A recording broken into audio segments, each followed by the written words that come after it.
हरे कृष्ण दोस्तों। श्रीमद् भगवद गीता में द्वितीय संख्या को सांख्य योग के नाम से जाना जाता है। आज हम द्वितीय अध्याय का अध्ययन करेंगे। इस अध्याय में मोहग्रस्त अर्जुन और भगवान श्री कृष्ण के बीच वार्तालाप होती है। साथ ही सांख्य योग की चर्चा, कर्म योग की चर्चा तथा एक क्षत्रिय धर्म के अनुसार युद्ध करने की आवश्यकता भगवान श्री कृष्ण अर्जुन को बताते हैं। युद्ध क्षेत्र में अर्जुन और श्री भगवान के बीच में जो वार्तालाप हो रही है उसे संजय अपनी दिव्य दृष्टि से सहज ही देख पा रहे हैं।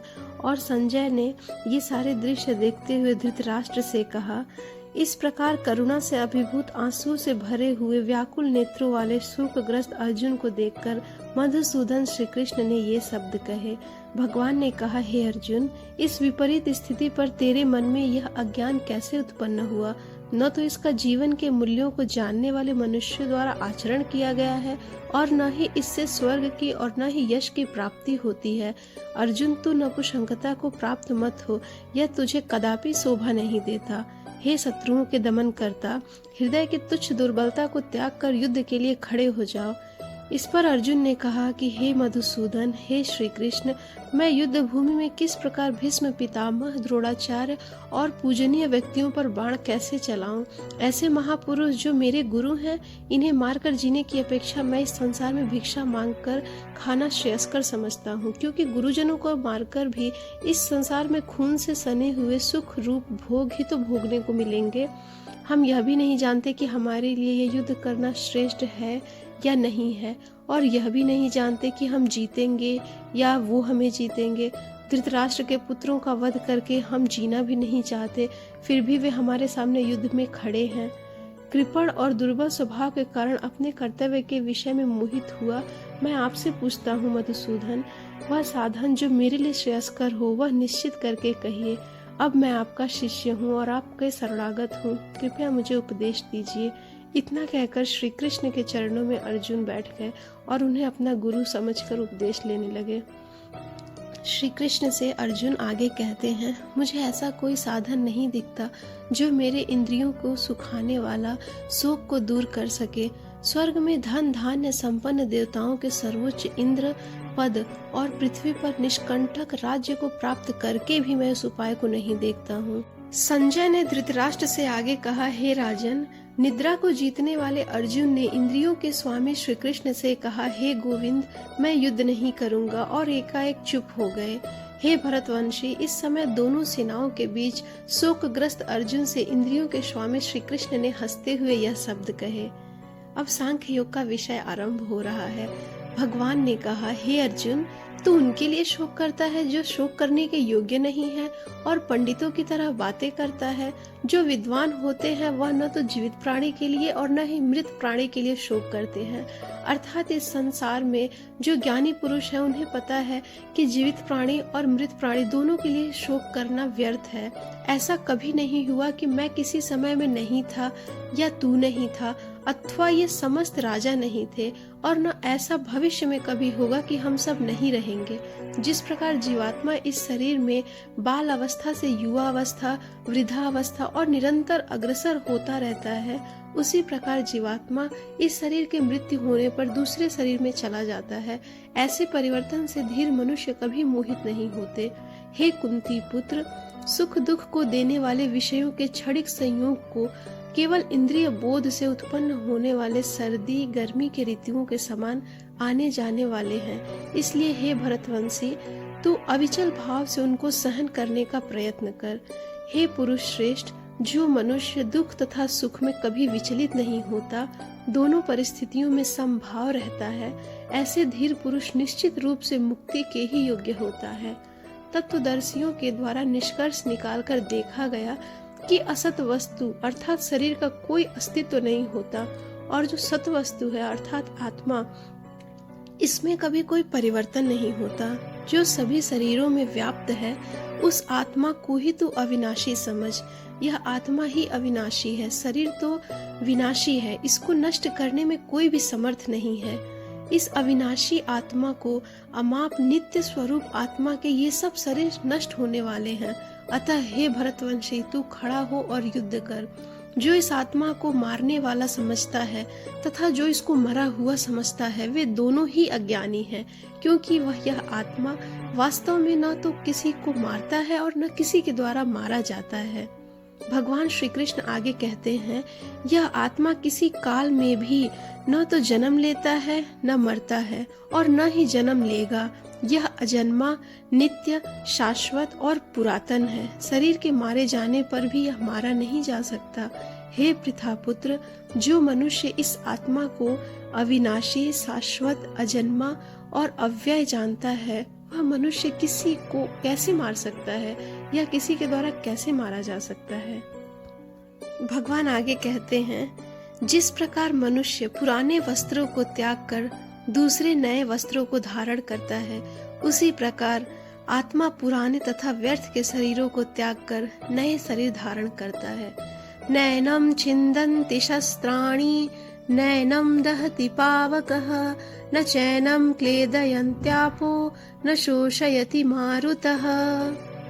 अर्थात यह आत्मा न तो शस्त्र द्वारा काटा जा सकता है, न ही आग के द्वारा जलाया जा सकता है, न ही जल द्वारा भिगोया जा सकता है, न ही वायु द्वारा सुखाया जा सकता है।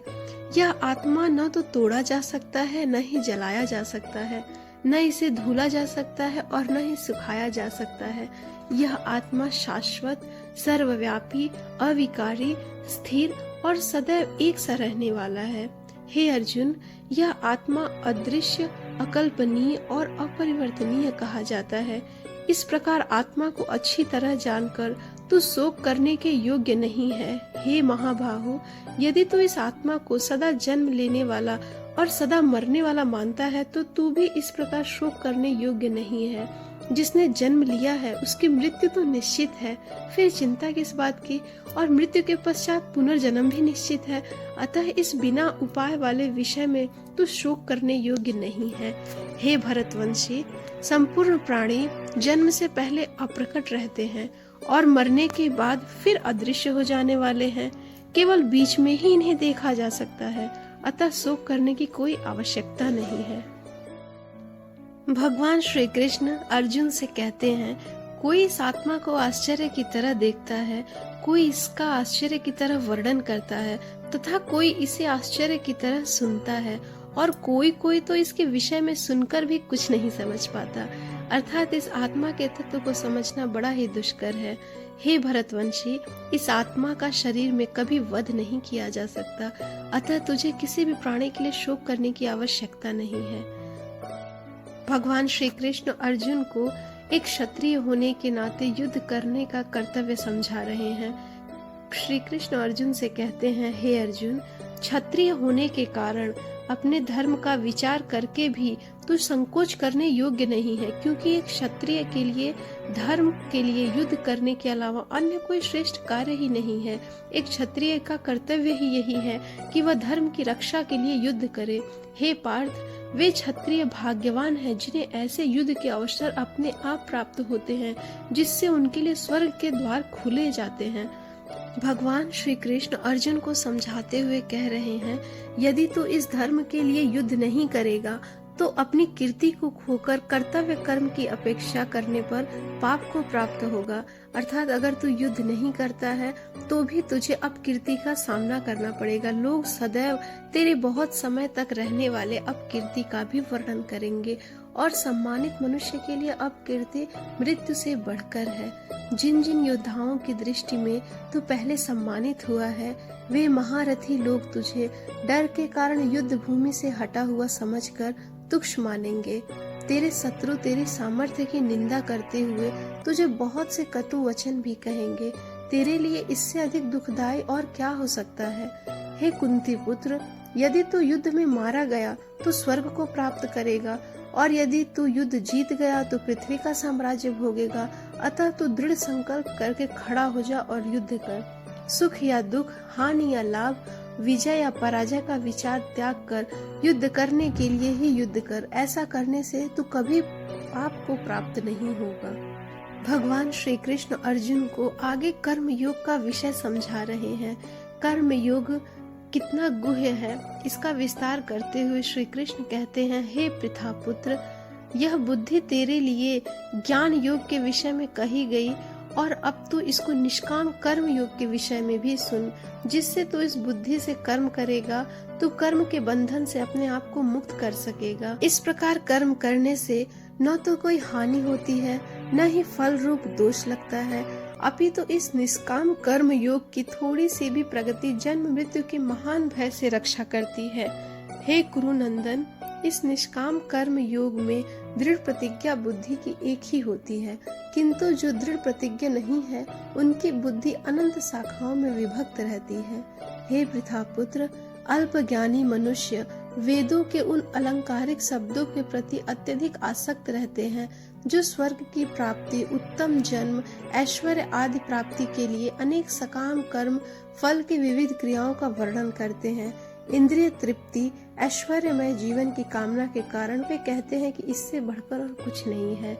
जो मनुष्य इंद्रियों को भोग तथा भौतिक ऐश्वर्य के प्रति आसक्त होने से ऐसी वस्तुओं से मोहग्रस्त हो जाते हैं, उन मनुष्यों में भगवान के प्रति दृढ़ संकल्पित बुद्धि कभी नहीं होती। हे अर्जुन, वेदों में मुख्य रूप से प्रकृति के तीनों गुणों का वर्णन हुआ है, इसलिए इन तीनों गुणों से ऊपर उठकर हर्ष, शोक आदि द्वंद्वों से रहित होकर सुरक्षा की सारी चिंताओं से मुक्त आत्मपरायण बन जा। सभी तरफ से परिपूर्ण जलाशय के प्राप्त हो जाने पर छोटे छोटे जलाशय के प्रति मनुष्य का जितना प्रयोजन रहता है, ब्रह्म को तत्व से जानने वाले ब्राह्मण का समस्त वेदों से उतना ही प्रयोजन रह जाता है। कर्मण्यवाधिकारस्ते मा फलेषु कदाचन मा कर्म फल हेतुर्भुर्मा ते संगयो वस्तव कर्मणि। तेरा कर्म करने में ही अधिकार है, उसके फलों के अधिकार में नहीं। इसलिए तू न तो अपने आप को कर्मों के फलों का कारण समझ और न कर्म करने में तेरी आसक्ति हो।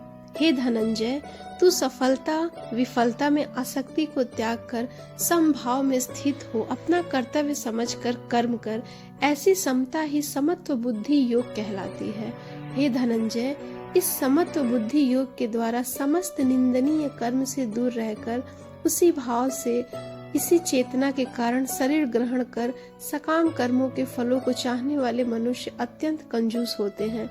समत्व बुद्धि योग के द्वारा मनुष्य इसी जीवन में अपने आप को पुण्य और पाप कर्मों से मुक्त कर लेता है।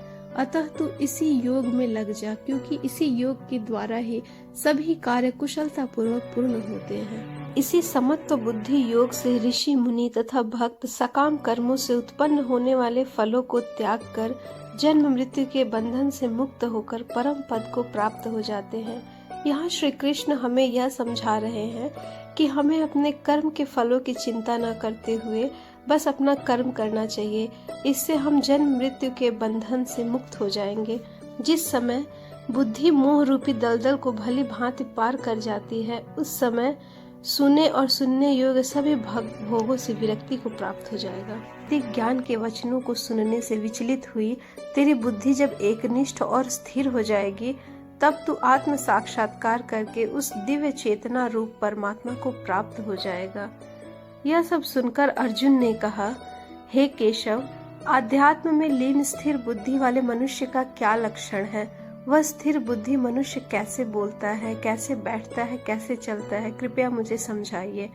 तब भगवान कहते हैं, हे पार्थ, जब मनुष्य मनोरथ से उत्पन्न होने वाली इंद्रिय तृप्ति की सभी प्रकार की कामनाओं का परित्याग कर देता है, जब विशुद्ध हुआ उसका मन आत्मा में ही संतोष प्राप्त करता है, तब वह मनुष्य विशुद्ध चेतना में स्थित कहा जाता है।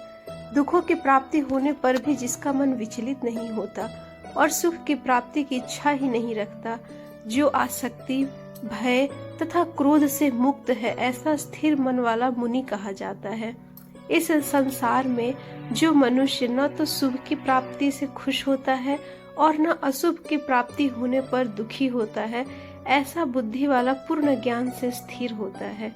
जिस प्रकार कछुआ सब ओर से अपने अंगों को समेट लेता है, उसी प्रकार जब मनुष्य इंद्रियों को विषयों से सब प्रकार से खींच लेता है, तब वह पूर्ण चेतना में स्थिर हो जाता है।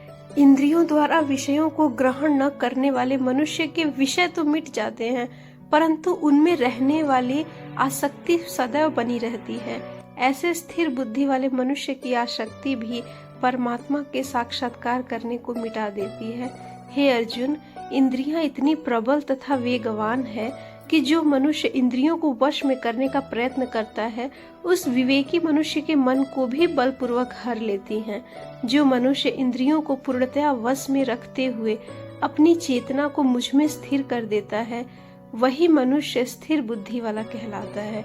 अर्थात जब हम अपनी इंद्रियों को नियंत्रित करके श्री भगवान के चरणों में स्थापित करते हैं, तभी हम अपने इंद्रियों पर नियंत्रण पा सकते हैं। अतः यह इंद्रियां इतनी बलवान है कि यह हम पे खुद नियंत्रण रखती हैं।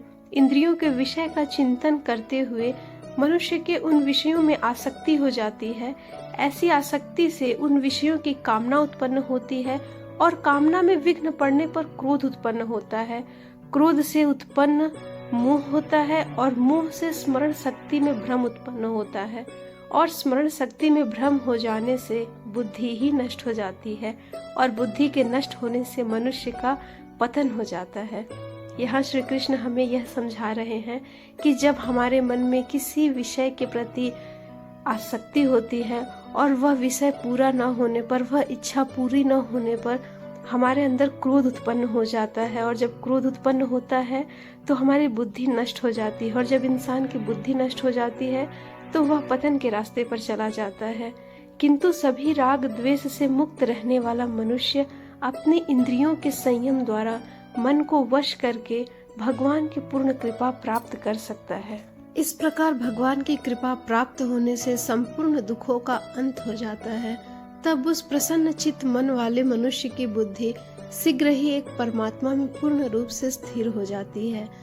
जिस मनुष्य की इंद्रियां वश में नहीं होती, उस मनुष्य की न तो बुद्धि स्थिर होती है, न मन स्थिर होता है, न ही शांति प्राप्त होती है। उस शांति रहित मनुष्य को सुख किस प्रकार संभव है? जिस प्रकार पानी पर तैरने वाली नाव को वायु हर लेती है, उसी प्रकार विचरण करती हुई इंद्रियों में से किसी एक इंद्रिय पर मन निरंतर लगा रहता है। वह एक इंद्रिय ही मनुष्य की बुद्धि को हर लेती है। भगवान श्री कृष्ण अर्जुन से कहते हैं, हे पार्थ, जिसकी इंद्रियां अपने अपने विषयों से सभी प्रकार से विरक्त होकर उसके वश में रहती हैं, उसी मनुष्य की बुद्धि स्थिर रहती है। जो सभी प्राणियों के लिए रात्रि के समान है, वह बुद्धि योग में स्थित मनुष्य के लिए जागने का समय होता है, और जो सभी प्राणियों के लिए जागने का समय होता है, वह स्थिर प्रज्ञ मुनि के लिए रात्रि के समान होता है। जिस प्रकार अनेकों नदियां सभी ओर से परिपूर्ण दृढ़ प्रतिष्ठा वाले समुद्र में समुद्र को विचलित किए बिना ही समा जाती हैं, उसी प्रकार सभी इच्छाएं स्थित प्रज्ञ मनुष्य में बिना विकार उत्पन्न किए ही समा जाती हैं। वही मनुष्य परम शांति को प्राप्त होता है, न कि इंद्रियों का सुख चाहने वाला और इंद्रियों की पूर्ति करने वाला। जो मनुष्य समस्त भौतिक कामनाओं का परित्याग कर इच्छा रहित, ममता रहित, अहंकार रहित है, वही परम शांति को प्राप्त होता है। हे पार्थ, यह आध्यात्मिक जीवन का पथ है, ब्रह्म की प्राप्ति का पथ है, जिसे प्राप्त करके मनुष्य कभी मोहित नहीं होता। यदि कोई जीवन के अंतिम समय में भी इस पथ पर स्थिति हो जाता है, तब भी वह भगवत प्राप्ति करता है। इस प्रकार उपनिषद, ब्रह्म विद्या तथा योग शास्त्र रूप श्रीमद् भगवद गीता के श्री कृष्ण अर्जुन संवाद में गीता सार योग नाम का दूसरा अध्याय संपूर्ण। ओम हरि ओम तत्सत।